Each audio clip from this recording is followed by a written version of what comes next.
as you watch this show, you think you know what the show is going to be. You're wrong. You think you know where the show's going. You're wrong. There's no way the audience can figure out what's happening. We throw curveball after curveball. Glenn, yo, Beacon 23 is fantastic. I love sci-fi journeys like this. They're right up my alley. The show's incredible. Great. I love it. Yes. I love it. Prolific sci-fi writer Hugh Howey wrote the short stories for Beacon 23. What inspired you to adapt Beacon 23 into a television series, and what attracted you to the sci-fi genre? Okay, well, let's say this. First of all, the show was created by Zach Penn, right? Who created, wrote The Avengers and Ready Player One. And Zach and I were friendly through some work at the Writers Guild. Okay, we were both on the board. We sat next to each other. So I bumped into him, and he said he was working on the show, and I said, "Okay, that sounds great." I was not familiar with Beacon 23, but I was familiar with Wool, Hugh's other novel. Sure. And I loved it. I was a fan. So I read Beacon 23. I was like, oh, I get this. I read what Zach was doing with it. I said, how can I be a part of this? And so then I joined the show and started working on it. So I've always been a huge sci-fi fan. I've read sci-fi, not only watched sci-fi, but read sci-fi since I was a kid, still reading now and everything. So what interested me about this particular story was that it felt fresh. It felt like two people, trapped in a lighthouse on the edge of the galaxy. That's terrifying. That is like, if one thing goes wrong, you're dead. And what's interesting about our characters is they have no idea how that beacon operates. They're, you see the guys got Post-its on the control center. They are the wrong people to put in that setting. So I love that. I love that they were broken. I love that this felt different. It wasn't just about, some big war coming or whatever. It's about people trying to figure out how to live in this horrible setting, so there was just a lot that interested me, and I was glad that I was able to join the show. Look, Glenn, I was a huge fan of Lost, right? And Beacon 23 reminds me of like when they go into the hatch and about the story of the hatch. That's what Beacon 23 kind of reminds me of. And I love this because like you're right, you're completely right. It's about this beacon that's in the middle of nowhere, but the people that come to it, they all have a story and all have a purpose. Now, this cast is incredible, and I want to highlight some of these characters and some of these actors. Lena Headey plays Aster, who has a special connection with the Beacon. Tell me a little bit about Aster. Aster does have an incredible story. She and as the narrative continues, we'll learn more about her story. Who she is, and it's interesting. And she is a person who, comes across, you meet her and you think she's one thing, and then you find another layer. And a lot of this has to do with Lena's performance. What I love about, I just love Lena's look in the show, so different from what we saw with her, portrayal of Cersei on Game of Thrones, very royal and buttoned up. This is, she looks like, a pirate or a biker or, just a badass, and so, just kind of following her performance, we'll come to learn that, she is damaged goods, and she has a lot of trouble, and she's seen a life that is really interesting. We'll find out what that is, where she's been, and then we'll, and yet she's, she's tough. And I wouldn't ever say she has a soft interior, but she does have a heart. She does have compassion. She's probably the most human out of anyone we meet on the show. So it was a real pleasure working with her. She's a very talented actor and just has a lot of nuance. And when I started, with season one, I was cutting the show, and a lot of finding the story was, wait, what did Lena just do? let's push in on that look. Let's see this. Wait, okay. And there were actual things that she did that then generated story for future episodes. So a lot of it was catching up to how good she is. Really, really a stunning performer. Yeah, I know she has a ton of fans from Game of Thrones, but she completely disappears into the role of Aster. And I kind of want to talk about something you had just said right now, because what does Lena bring to the role of Aster that wasn't on the page? Because like these nuances, you're completely right. She makes the character completely her own. She does, and I think she brings a life. She brings a depth. You want to know her history, and one of the things that's when you get a great actor like Lena, you want to know what's going on behind the eyes. What is she thinking? And so you can see it in the first episode when she comes to, and then she's asking him questions and she's catching him in some lies and she's putting it together. And she's like, okay, I'm in danger, and how is she going to deal with it? And then, and I think that story takes surprises, but you can see her putting it together in a way that is very subtle and real. Exactly. You know what? That's another thing I love about this show too, is every character we meet, there's always another layer to them once we actually dive into the characters, because nothing is what it seems with some of these characters when we first meet them. Speaking of which, I want to talk about Stephen James Halen for a second, who finds Aster, or who Aster finds him on Beacon 23, and it's not exactly what she expects him to be. Talk to me about their relationship and how it's explored throughout the series. Okay, well, Stefan James is playing Halen. Oh, Stefan James. I mispronounced his name. Sorry about that. Stefan. Yeah, Stefan. And he plays another broken character, and I think these two characters are kind of thrown together. They can't trust each other, but they have to trust each other. One, because of the setting, and then two, of events that start taking place. And they're constantly, learning more about each other. And it's a constant push-pull, but really to survive, they need each other. So it's not the usual storyline where it's like, I do things one way, you do things the other way, and we're annoying each other. These are two broken people.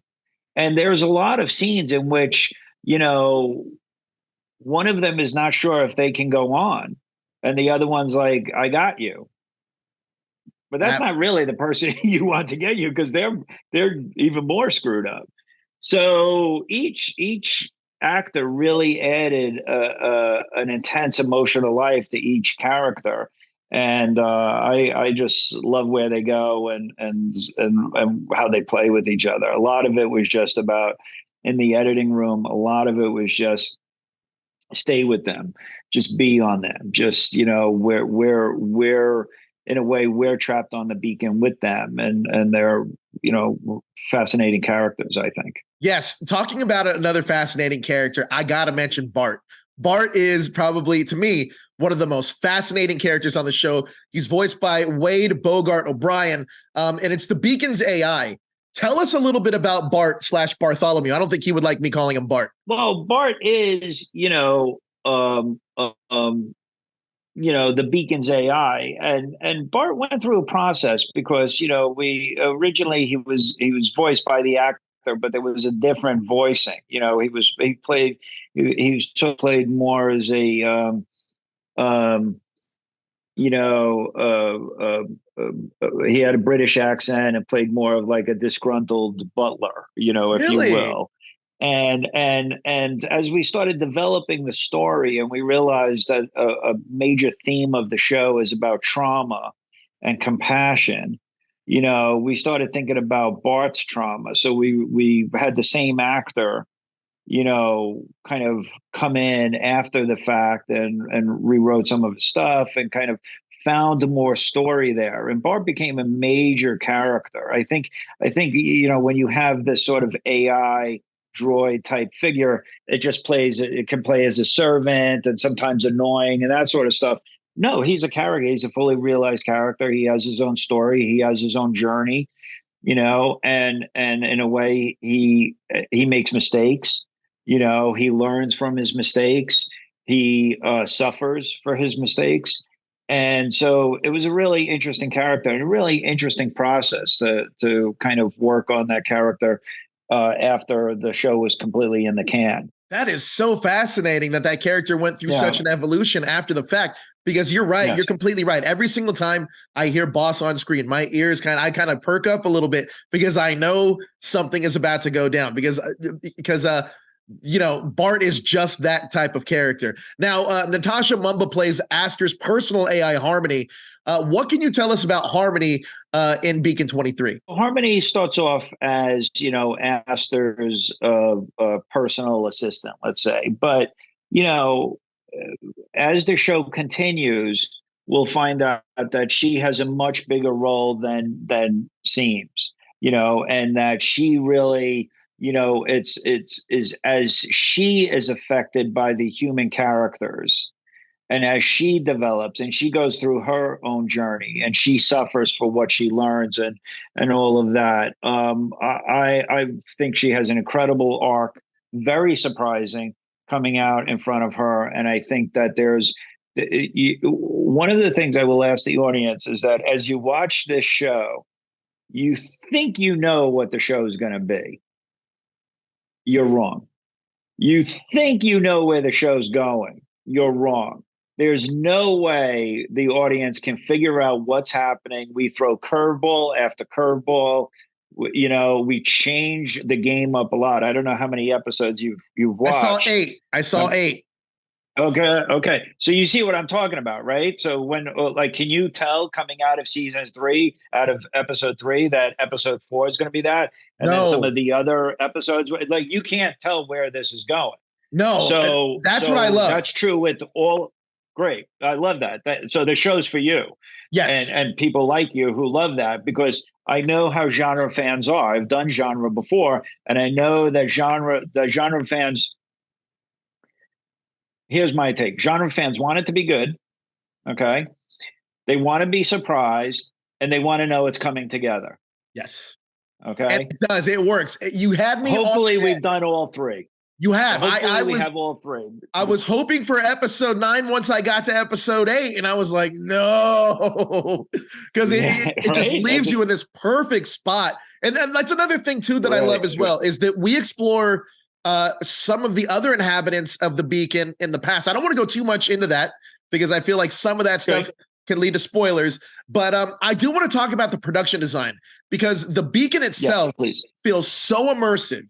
And in terms of sci-fi, this is one of the best looking sci-fi production designs I've ever seen. So can you talk about the production design for Beacon 23 a little bit? The first time I walked through that set, okay, so it takes up several stages, sure, and you really have people running up and down the stairs. So, there's this thing that when you are filming something and you move from one location to another, it's a company move, right? You have to have the crew set up.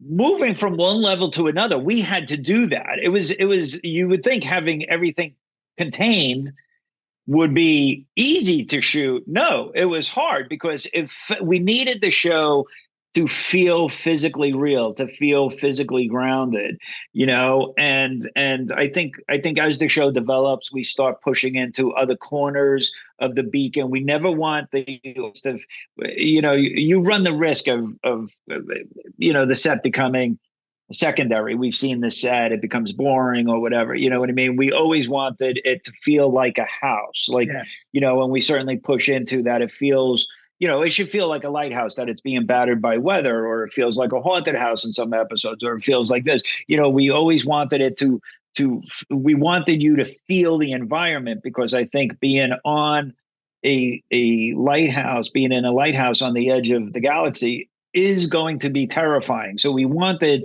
to feel like, that we could just be swept away at any second. So the physicality of the set was important. Now, that said, we wanted it to feel real. We paid a lot of attention to the lighting, a lot of attention to the